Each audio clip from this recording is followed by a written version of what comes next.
जी, हम बात कर रहे थे हम बात कर रहे थे कि पूरी रियल लाइन पे अगर देखा जाए इस फंक्शन को, तो ये कन्वर्ज नहीं करता। लेकिन इसके खास पोर्शन -1 से 1 के दरमियान में ये कन्वर्ज करता है। और इस ओपन इंटरवल के लिए ये 0 को अप्रोच करता है, और 1 पे जो है ना इसकी वैल्यू 1 होती है।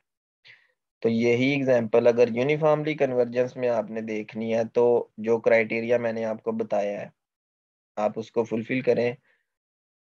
देखें, यूनिफॉर्मली कन्वर्जेंस से पहले आपको पॉइंट वाइज कन्वर्जेंस का आंसर आना चाहिए। अगर आपको पेपर में आएगा तो शायद वो आपको बता दे या ना भी बताए। ठीक है, तो वो आपने पहले अंदाजा लगाना है। जैसे ये देखें, अगर मैं इस एग्जांपल की बात करूं x की पावर n की, तो जो x की पावर n है, ये जो सीक्वेंस है, इसको हमने चेक करना है। कहाँ पे चेक करना है जी? 0 से 1 के दरमियान, इस इंटरवल में।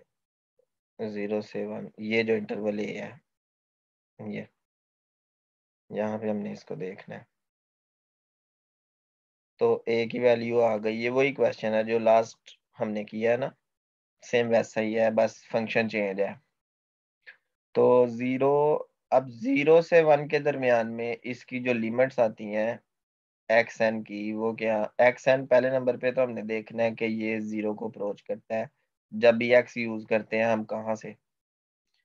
जब भी एक्स हम यूज करते हैं 0 से लेके 1 ओपन इंटरवल पे, और ये अप्रोच करता है 1 को जब भी एक्स जो है ना वो 1 के इक्वल होता है। तो मतलब 1 के इक्वल होगा तो आंसर 1 आएगा, 1 से छोटे नंबर होंगे तो आंसर 0 आएगा। ठीक है,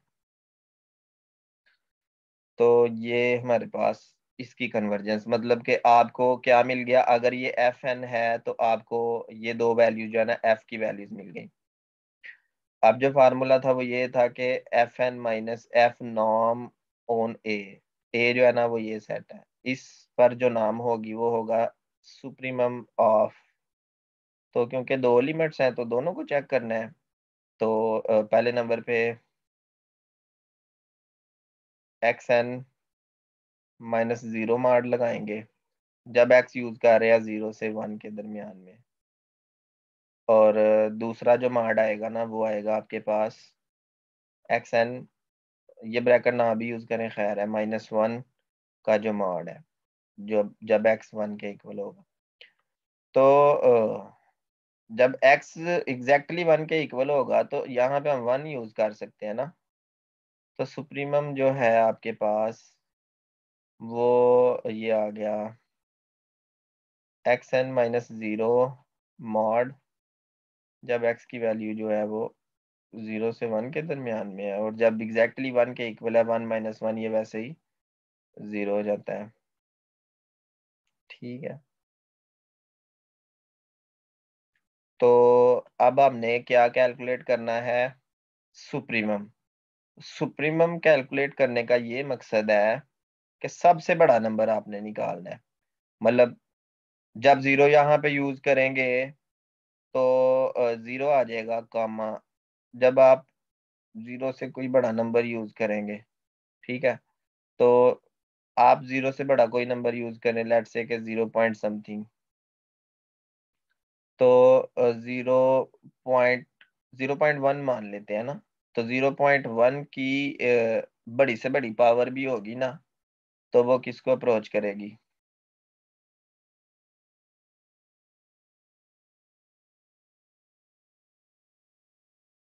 कन्वर्जेंस टेस्ट। वो कौन सा है कन्वर्जेंस टेस्ट? और ये चीज चलती जाएगी, और लास्ट पे जो है ना ये क्या हो जाएगा? 1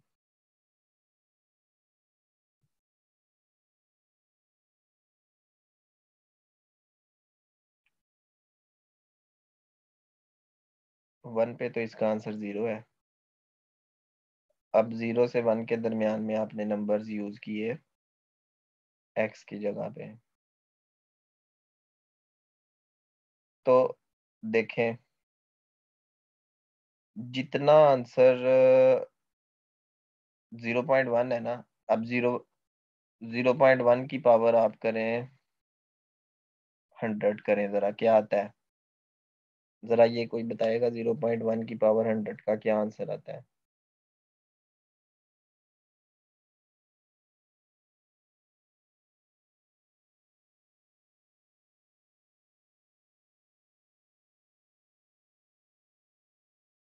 1/10 की पावर 100 आ गई। अच्छा, एन को जरा छोटा करते हैं, यहाँ पे 0.1 का स्केयर करते हैं।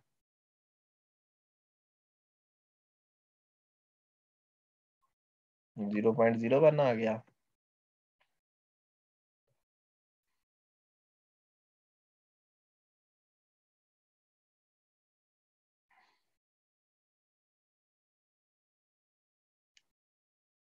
अप्रोचेस टू जीरो नहीं आएगा ना? अप्रोचेस टू जीरो, हम यहाँ पे जो है ना, ये जितने भी नंबर्स है ना, इनमें से सबसे बड़ा नंबर हमने सिलेक्ट करना है। ठीक है, तो सबसे बड़ा नंबर क्या आएगा? अब देखें, सुप्रीमम जो होता है ना, सुप्रीमम जो होता है वो may or may not belong to the set. ये इस तरह भी होता है ना, supremum may or may not belong to the set होता है।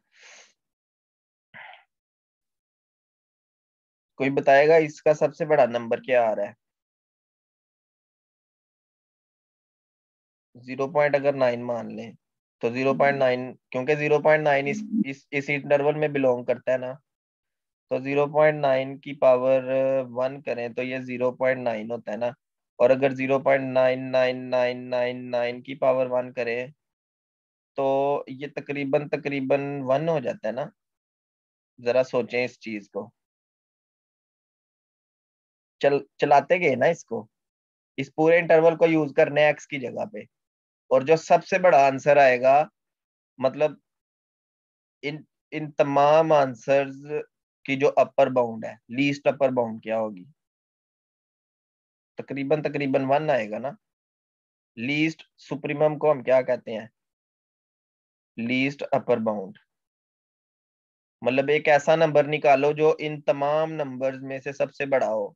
अब वो जरूरी नहीं कि वो ये तमाम नंबर्स हो। जब भी लिमिटिंग फॉर्म होती है ना, लिमिटिंग फॉर्म में हम एक ऐसा नंबर सेलेक्ट करते हैं जो इसके तमाम नंबर्स में से सबसे बड़ा हो, और इससे छोटा कोई भी नंबर ऐसा ना हो जो इसके तमाम नंबर्स में से। जैसे एक बंदा कहता है जी 0.999, ये एक ऐसा नंबर है जो इन तमाम नंबर्स में सबसे बड़ा है। लेकिन दूसरा बंदा कहता है 0.9999, 4 बार 9 लगा देता है, 0.9999, तो तकरीबन तकरीबन इसको हम 1 मान लेते हैं। ठीक है, तो सुप्रीमम का आंसर जो है ना 1 आ गया है। तो आना 0 चाहिए था। अगर ये जो चीज है ये 0 को अप्रोच करती तो हम कहते हैं कि ये यूनिफॉर्मली कन्वर्जेंट है। इसलिए हम कह सकते हैं कि ये जो सीक्वेंस है ना, ये यूनिफॉर्मली कन्वर्जेंट नहीं है ए पर। इसी तरह जो अगला फंक्शन है, इसको आप देखिएगा, एक्स स्केयर ओवर एन को आपने 0 से 8 के दरमियान में चेक करना है। तो वही क्राइटेरिया अप्लाई किया है, इसका सुप्रीमम निकाला है 0 से 8 के दरमियान में। तो सबसे बड़ा जो नंबर है ना वो 64 स्केयर ओवर एन है। तो 64 स्केयर ओवर एन अप्रोच कर जाता है 0 को, क्योंकि 64 ओवर एन, जब भी एन किसको अप्रोच करे, इन्फिनिटी को, तो ये 0 को अप्रोच करेगा। तो ये यूनिफॉर्मली कन्वर्जेंट हो जाएगा। ठीक है, मुझे उम्मीद है कि आप सबको समझ आ रही होगी।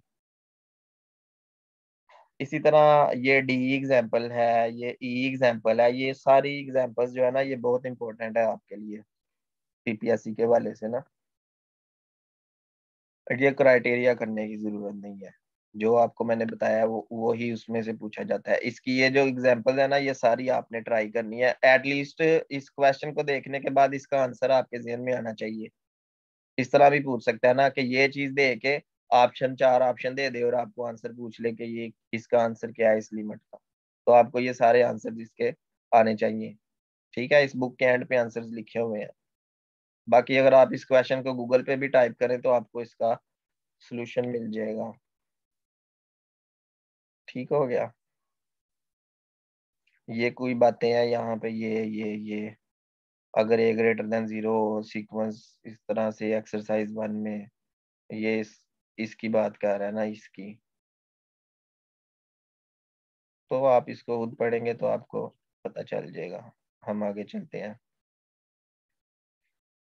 ये इंटरचेंज ऑफ लिमिट्स वाला पढ़ने की जरूरत नहीं है, बस उसमें 8.1 वाला सेक्शन जो था वो करने वाला था। आगे मैं जरा देख लूं और क्या चीज करने वाली है यहाँ पे।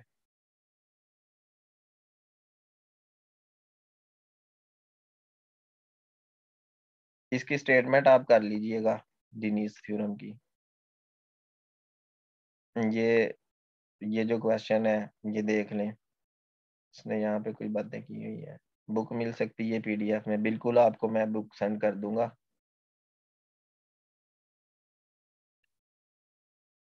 ठीक है, ये कीजिएगा,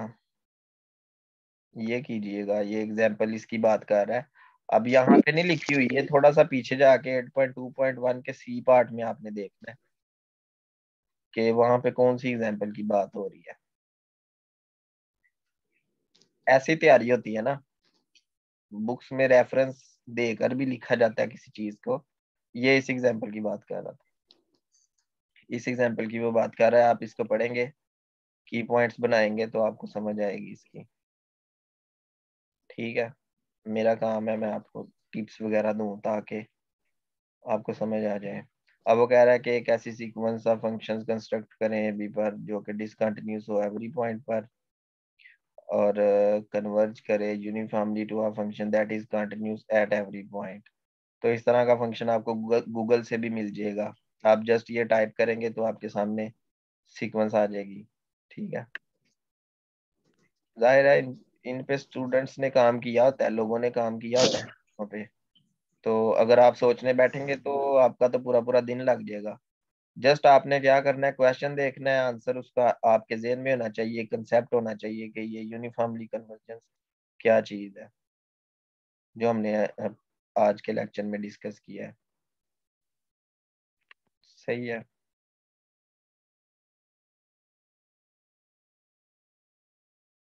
ये आगे ये करने की जरूरत नहीं है, एक्सपोनेंशियल और ये फंक्शंस।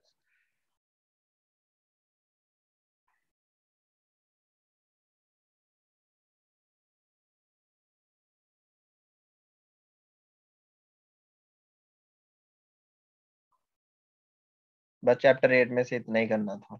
अब चैप्टर 9 को हम देख लेते हैं।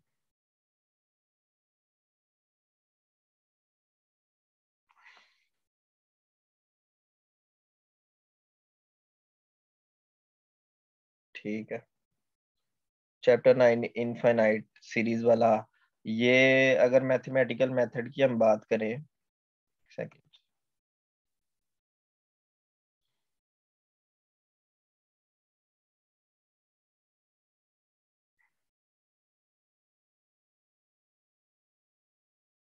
ये देखें जी, ये मैथमेटिकल मेथड में भी जो है ना हमारे पास इनफाइनाइट सीरीज वाला एक आ जाता है, चैप्टर नंबर 8।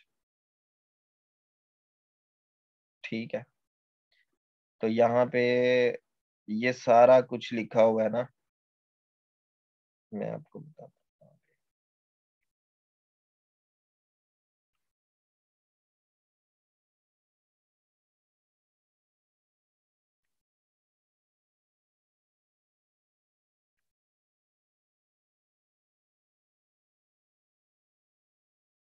ये देखें, ये सारी बातें। और अगर यही चीज आपने देखनी हो कैलकुलस में, जरा रुके मैं आपको बताता हूँ कैलकुलस में कहाँ पे है।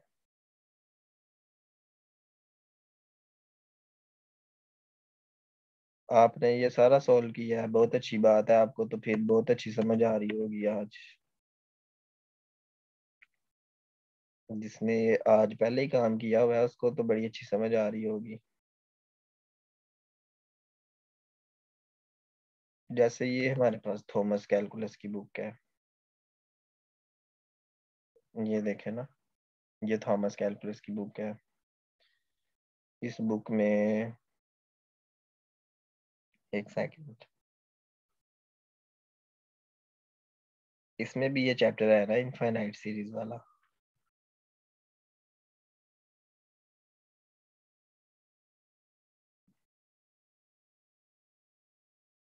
ये इंटीग्रेशन वाला चैप्टर है,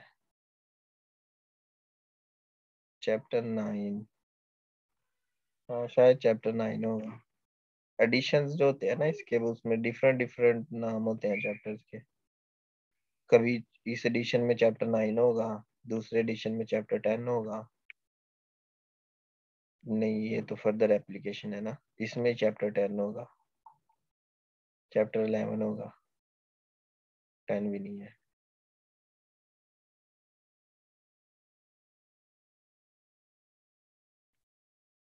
ये देखें, इनफाइनाइट सीक्वेंसेस एंड सीरीज। तो इनफाइनाइट सीक्वेंसेस तो हमने पहले ही पढ़ लिया हुआ है ना। इनफाइनाइट सीक्वेंसेस को हमने कहाँ पे पढ़ा है, मैं आपको बता देता हूँ। चैप्टर नंबर 3 बाटल में पढ़ा है, बाटल रियल एनालिसिस में। अब देखें, ये सारी चीजें इंटरलिंक्ड हैं, और यही जो चीजें हैं ये मेथड में भी हैं, चैप्टर नंबर 8 में। अब ये कैलकुलस में चैप्टर नंबर 11 है।